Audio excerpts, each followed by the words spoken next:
Hello, I think we're on right now. Record. Yeah, I think we're on. I think it's coming on. It's been a stressful morning. Yesterday, I was not happy, right? That was my title yesterday. And today, I'm not happy again for other reasons. I'm going to get the chat room up and running so you can see it. Move this over so I can look at it. Hello, everybody. It's me, JLJ. This is JLJ this morning. Like, what show is this? Something like that. Yeah, my hair is done and everything. I did a interview just now for somebody else, not my network. And so I'm dressed and I got my hair together.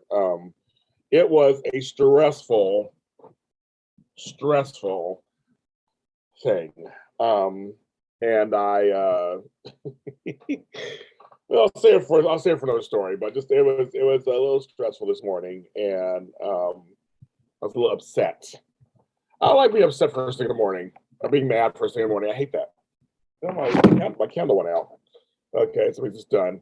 And then I get off of that and find out that my favorite idols has passed. Sidney Poitier. This is the book that I love of his. There's my great granddaughter. I just love this. It's his story, and I was a huge fan of his. So I had a stressful morning. Then I find out that one of my idols has fallen, has passed on to the afterworld. Just like, okay, and it's gray outside. So it's been sunny every morning. Now it's gray outside. I'm like, ugh. But I have my coffee and all that kind of stuff. But he was just somebody who. Sidney Poitier just walked. He's Caribbean American, so I can relate to that, of course. And then he got a lot of flack, which I can relate to too in life, for choices he made. And I always tell people you can't judge today's standards to back then, to the 50s or 60s or 40s or 70s. You just can't. 80s, you can't. And some of this younger generation will make comments and like, well, you should have did this, you should have did that. Well, in some ways, you couldn't have, should have did. There was no room for that. There were different time periods where there were a lot of constraints on us if you're a person of color, not any color, Asian, Black, South Asian, white, not white, Hispanic. Didn't matter. There was a lot of restrictions put on people who looked like me and others. There were things we could not do. And many of them fought, and Sidney was a person who fought for equality, especially in Hollywood and outside of Hollywood, civil rights. So, I mean, they were doing stuff, but sometimes, you gotta do what you gotta do. And the thing about Sidney was he took roles that he felt would serve the Black community and reputation. And he also held himself to a certain standard. He was not perfect at all, and there's a lot of stuff, they're talking about off screen, but he was a human being. But his on-screen portrayals of the things that he did served people like me, who looked like me, in a way that was revolutionary. And to see Black men on screen in roles that were not the usual, that you didn't see very often. Diane Carroll, who he of course had a relationship with, talked about herself about how she played Julia. It was she didn't play certain roles. She tried to play roles a little more equal to the white counterparts. I think of her, Sammy Davis Jr., Harry Belafonte, Sidney Poitier. I mean, they were trying to lead a horn. They were all trying to like pave their way in a way that wasn't. It was one way of trying to pave the way for people like me, and there were others who did take those roles that weren't the greatest. And Rita Moreno talks about this one in her life. Again, so we would have to later. Like that was the roles they were given. That's the roles she was given. The roles she was given. And the famous line of not from her, but from I forgot which one it was. She said, "I'd rather play a maid on TV than one in real life." There's some truth to that back then. There wasn't choice. It wasn't like there was a million choices. There just wasn't. Opportunities were not there. There's still opportunities not there that we're still trying to fight for 50, 60 years later. I work in Hollywood. I know, trust me. We're still looked at as a special case. We're still looked at as other. We're still looked at as, oh, well, it went through, and the rest of you guys have to, wait. We have to be anointed, and then the others can possibly come through. It's a lot of stuff that's still going on today. But Sidney, he was class. He wanted respect, and he did roles that, for me as a young black boy, saw and was like, okay, it was nice to see. Now I can see that. I think I wrote this online that I saw how he walked through the world as a black man, because he was a black man. He was trying to pretend like he was anything else. He was a black man, and he walked the world a certain way. And so I try to walk the world a certain way myself. And here's one of my examples of that, because we had certain portrayals that Hollywood and the media would only give us of black men, and there were others. There were others. So it's like there were other portrayals. There were other guys out there doing stuff. So yes, I'm hiding a user. I'm like, I don't know who that person is. Trying to get in here. So yeah, I'm just trying. I thought I'd come on for a little bit, just be a little reflective. It's just very interesting. We have Betty White now, him, right? Like that's how life works. I mean, he was what, 94. I mean, that's a full life. That's a life lived, kids. I mean, that's something that's to be admired. And he was still out there doing stuff. And I always wonder for myself, do I want to live that long? Only if I could like do stuff, I want to live that long. But I don't know, it's neither here or there, I guess. But yeah, I have his book, and I read it, and he lived a life in a time period that was just not for us. And he stayed in it. He could have said, "Never mind, I don't want to do this. Screw it, I'm done." And he didn't do that. That, to me, it takes like, yeah, a lot more courage than a lot of us would today, right? Like how many of you would fight for certain things that he had to fight for? I mean, whew, it's something else out there, and we complain sometimes nowadays about what we get, and it's like, no, it was a little worse. There has been some change that has happened. So we do, there has been some change that has happened. Um, I know it's on my phone. Oh yeah, my phone is ringing. Let it ring. So I guess for me today, we'll be reflecting on his movies. Somebody asked me what my favorite movie of his was, and I love all of his movies, but I'll tell you something. Uptown Saturday Night is my favorite, just because it's against the Sidney Poitier type. It's a comedy, and I think he had a sense of humor. So I think that's something that he can be also. We sometimes we canonize people into like the status of sainthood. It's like, well, like he was the bomb, and so but he's a human being too. He made jokes and laughed, but he was everything that he was held to was deserved, completely deserved. But he was a human being, and he lived life, and he also was a talent. Don't forget, he was a talent.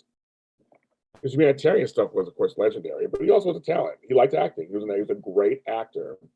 And everybody from Denzel Washington on down, I mean, they owe it to him for paving the way. And I'm sure the accolades, the stuff's going to start coming out. Everybody's going to start talking and giving their notice of how they feel about him. But I always think too, like when you die, what will people say about you? And that's the thing too. Like, if you died today, would folks be like, okay, another day, keep going? Would they be, mourning your loss openly? Would they write things about you online? It's one of those weird things. You're like, what would people say about me when I go? Did I make a difference? You always wonder, did you make a difference? Do you matter when you go? And I've had a lot of friends die recently, and I'm seeing the varying degrees of the difference they make in people's lives. You just never know. There's this new saying the kids are saying now, like giving their flowers while they're alive, while they're due. Give their flowers their due while they're alive. I guess they force you give flowers when they'll die. Give to them now. I kind of like that's kind of cool. I don't ever say that myself. I always say give them the props, but I'm just old. But they said fine. I think that's we got to do that more and more. We got to let people know what they mean to us while they're here, because we aren't really promised tomorrow. It's one of those things we don't think about. Well, some of us don't think about death. Some of us don't think about it. It's like we know it's everybody's gonna have it. We don't get out of this world alive. Everybody's gonna die. That's just how it is. We don't leave the earth alive. but we don't really sit and think about it. And so even when we have the older folks, you know, are up there, and because not necessarily are the older ones going first. We have to remember that too. Just because they're older doesn't mean they're going to die first. You know, Betty White's example, she was the oldest and died the last of the Golden Girls. Um, and I had an aunt, the same thing. And they all died in reverse. Like my grandmother was the youngest, she was one of the first ones to go, and my aunt Eva was the oldest, she was the last one to go. Like, I was all the time, don't always assume the older one's going to go. Don't always assume that. But when they live that long, you think, wow, they lived that long. 94 years. I'm at 50, I'll be at 53 in a few months. So I'm like, that's still another 40 years ahead of me. I'm trying to think, if I do my math correctly, yeah, 40. Yeah, 40 years ahead of me. Am I good at math? I'm trying to think, I mean, 4 years is a long time, actually. I mean, again, that's a nice little chunk of time. I mean, what's her name? Marina's what, 90, 91. She's working still. I guess you can. And my friend had asked her, she was like 91. He was still working. So I wonder if I would still be doing this. Can you imagine me doing this at 90, at 93? I'm 93. And they're doing shows for my network. Talk about organizing. I mean, I don't even know. I even know what that. I even thought about retirement. They're like, what is like retirement? I don't have a one kind of job. I had jobs where I had that before, where it's like you work to a certain age and you go retire and live your life however you want to. But I don't think I'm an entrepreneur. I don't have that. I'm not going to live that way. I just don't. It's not going to happen. It's just not going to happen that way. I don't know what else to say about that. It's just not. So I don't know. It's going to be very interesting. Very, very interesting to see the next even 10 years I am. Because I have friends who are 10 years ahead of me, and they're kind of showing me how they're modifying their lives. And how your body acts and how you don't slow down. I do the Sex and the City spinoff after show friend just like that. And I think they're doing a great job showing the ladies getting older at a certain age, how it looks. To me, it's very realistic how it looks. There's subtle things that happen when you get older, just little subtle things that happen. More aches and pains, or things a little bit, it's just things that happen. And they increase, you know, as you get older and older and older, it's increase. We live longer, we can live better. There are things we can do to prolong that. Yeah, good morning. Yes, I am, Barbara. I'm talking about Poitier and also aging and being Black man in America and all that stuff. It's about all of that.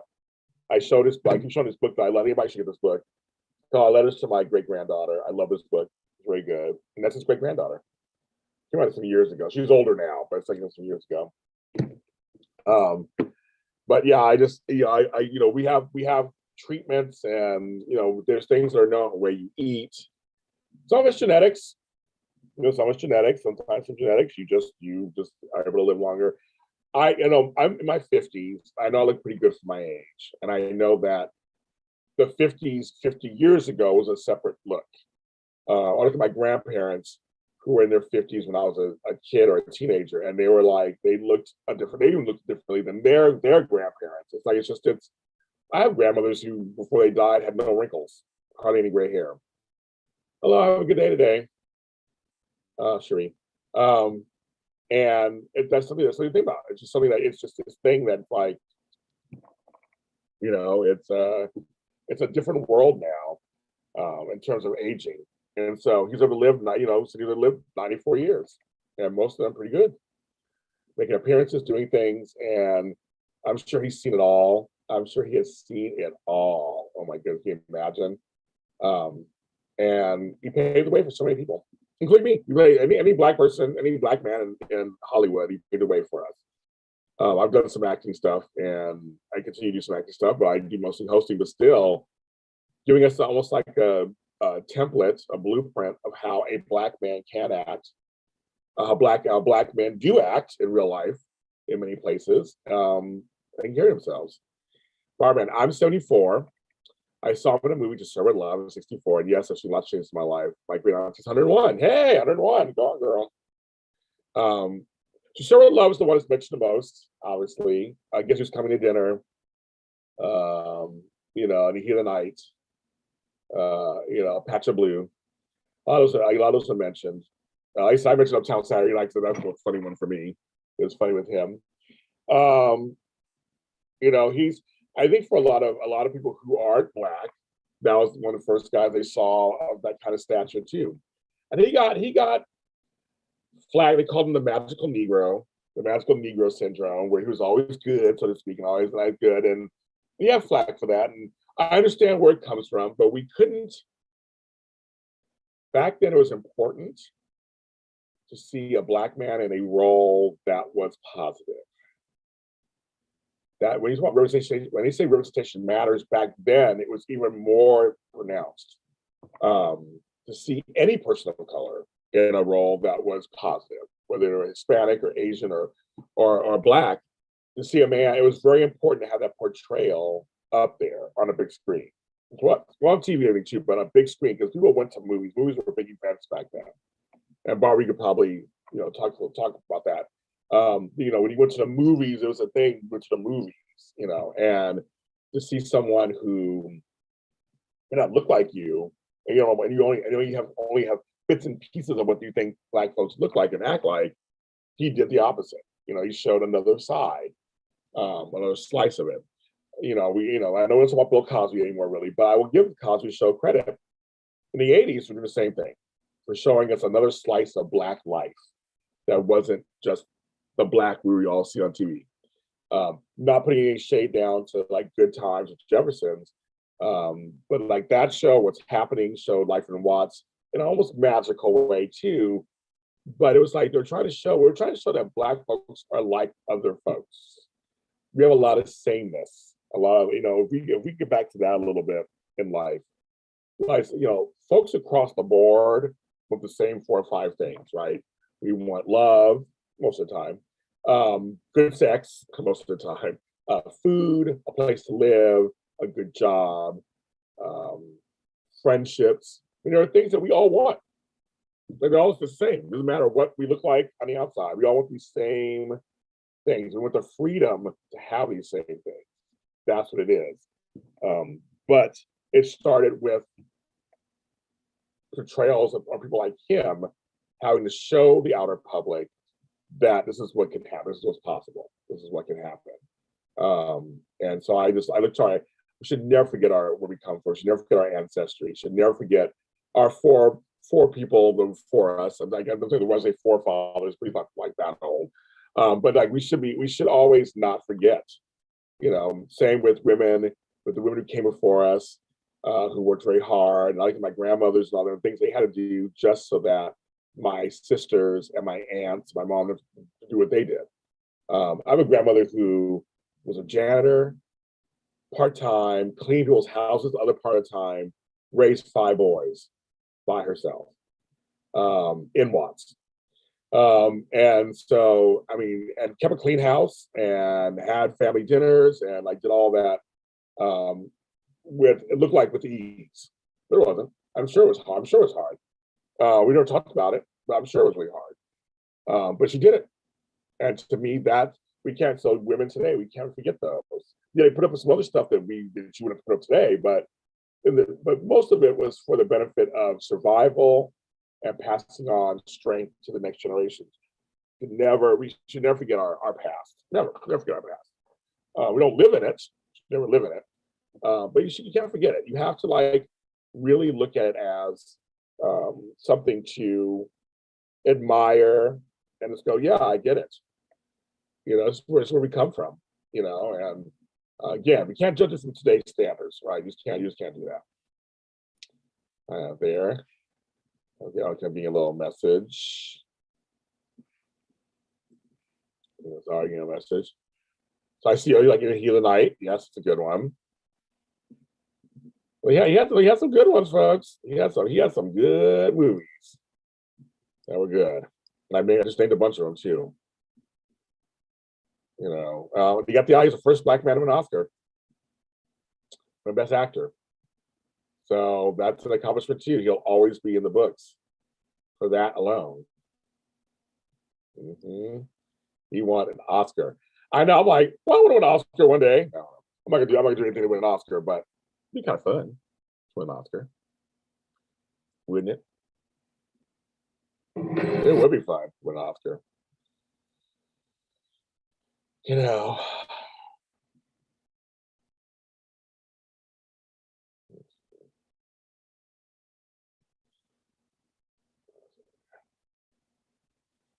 So yeah, I just look at my face. I have frozen this thing over here. I'm like, let's be frozen. So I just like come off for a little bit. I got other things I'm gonna do today. I have a plumber coming to take care of my plumbing in my house. I have some work to do. I have some shows later today. So I would say, watch his stuff, read his books, go check him out. If you don't know much about him, if you do, reminisce about him today. Tell stories about him with your friends. That's the thing about people die. Talk about them. Never forget them. Just talk about them and keep their memory alive. And I'll always keep his memory alive and try to hold on to his legacy within myself as I walk my life through this world. That's the best way to say that. Everybody, have a great day today. It's Friday, and if you have a weekend off, have a great weekend. Be careful out there. There's a lot of health stuff happening and other things and weather. So